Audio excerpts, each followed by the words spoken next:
Assalamualaikum warahmatullahi wabarakatuh. Waalaikumsalam warahmatullahi wabarakatuh. Bagaimana kabar kalian? Sehat? Sehat, alhamdulillah. Anak-anak, sebelum kita memulai pelajaran, mari kita berdoa sesuai dengan keyakinan dan agama masing-masing. Berdoa, mulai.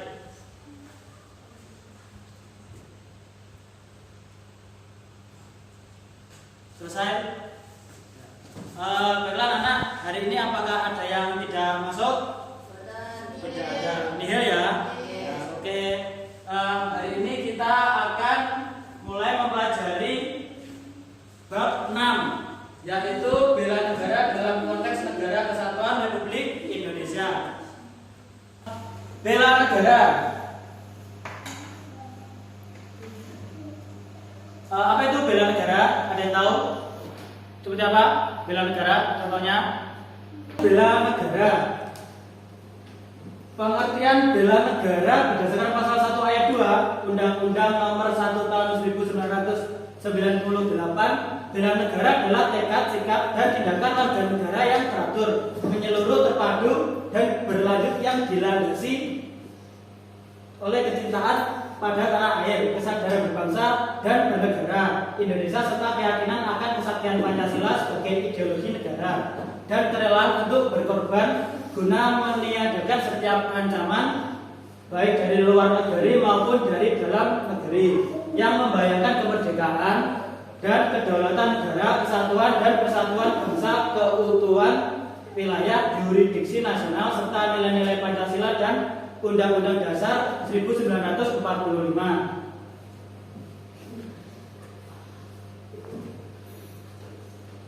Unsur dasar bela negara yang pertama adalah cinta tanah air, yang kedua kesadaran berbangsa dan bernegara, yang ketiga yakin akan Pancasila sebagai ideologi negara, yang keempat rela berkorban untuk bangsa dan negara.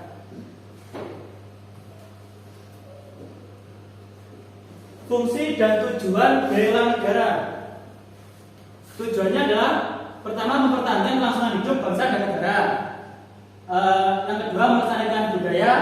Yang ketiga menjalankan nilai-nilai Pancasila dan Undang-Undang Dasar Negara Republik Indonesia tahun 1945. Yang keempat menjaga identitas dan integritas bangsa atau negara. Fungsinya mempertahankan negara dari berbagai ancaman, menjaga keutuhan wilayah negara, merupakan kewajiban setiap warga negara, merupakan panggilan sejarah.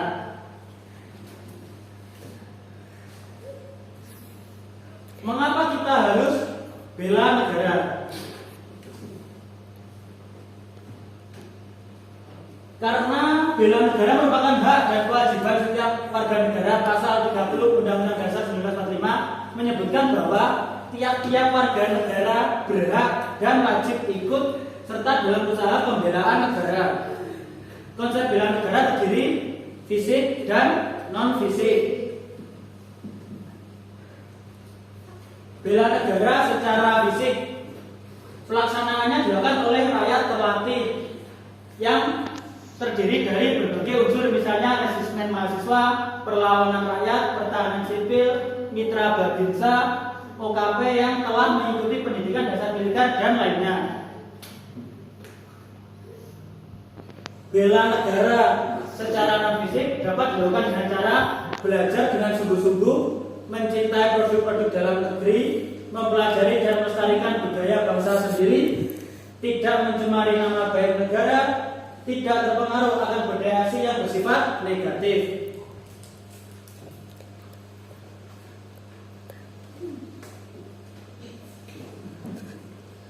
Selanjutnya, dasar hukum dan peraturan tentang wajib bela negara. TAP MPR nomor 6 tahun 1973, Undang-Undang nomor 29 tahun 1954, TAP MPR nomor 6 tahun 2000, TAP MPR nomor 7 tahun 2000, Undang-Undang nomor 3 tahun 2002, Undang-Undang nomor 56 tahun 1999. Ada yang ditanyakan tuh? Pak, mau tanya. Ya, Arina, silakan. Apa saja bentuk kontribusi yang dapat dilakukan oleh warga negara Indonesia? Ya, apa saja bentuk kontribusi yang dilakukan oleh warga negara Indonesia? Bentuk kontribusinya seperti mematuhi hukum dan aturan negara, meningkatkan kesadaran akan pentingnya persatuan dan kesatuan bangsa, menghormati keberagaman budaya, suku, agama, dan bahasa, menjaga lingkungan hidup untuk kesejahteraan bersama, siap sedia memberikan bantuan dalam situasi darurat atau konflik, menjalankan kewajiban militer atau sipil sesuai dengan peraturan yang berlaku. Bagaimana Arina? Sudah puas jawabannya? Ya, baik, terima kasih ya sudah bertanya. Ya, lanjut. Bapak jelaskan.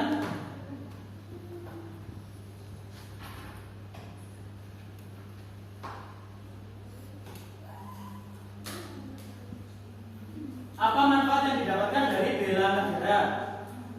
Manfaatnya membentuk sikap disiplin waktu, aktivitas, dan pengaturan kegiatan lain, membentuk jiwa kebersamaan dan solidaritas antar sesama rekan seperjuangan, membentuk mental dan fisik yang tangguh, menanamkan rasa kecintaan pada bangsa dan patriotisme sesuai dengan kemampuan diri, melatih jiwa leadership dalam memimpin diri sendiri maupun kelompok, membentuk iman dan takwa pada agama yang dianut oleh individu, menghilangkan sikap negatif seperti malas, apatis, boros, egois, dan tidak disiplin. Serta yang terakhir membentuk perilaku jujur, tegas, adil, dan tepat dan kepedulian antar sesama.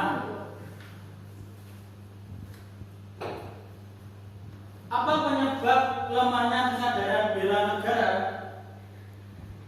Lemahnya kesadaran bela negara yaitu ketidakpedulian terhadap bendera dan lagu kebangsaan, kekurangan apresiasi terhadap kebudayaan dan kesenian daerah, konflik antar etnis yang mengakibatkan pertumpahan darah, terus tiadanya penghayatan atas arti perjuangan para pahlawan kemerdekaan, ketidakadilan sosial dan ekonomi, kurangnya tanggapan pemerintah baik di pusat maupun di daerah.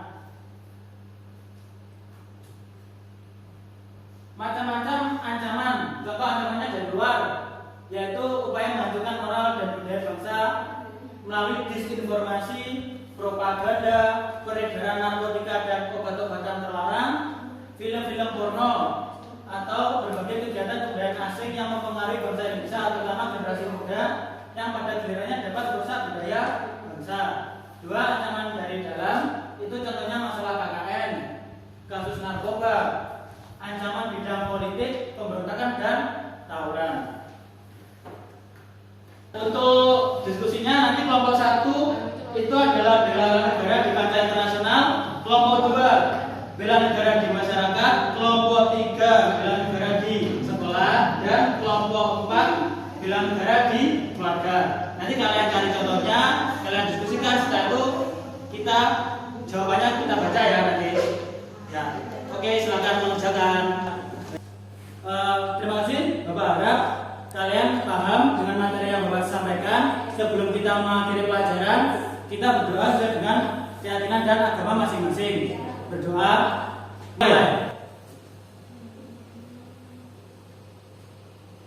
Selesai.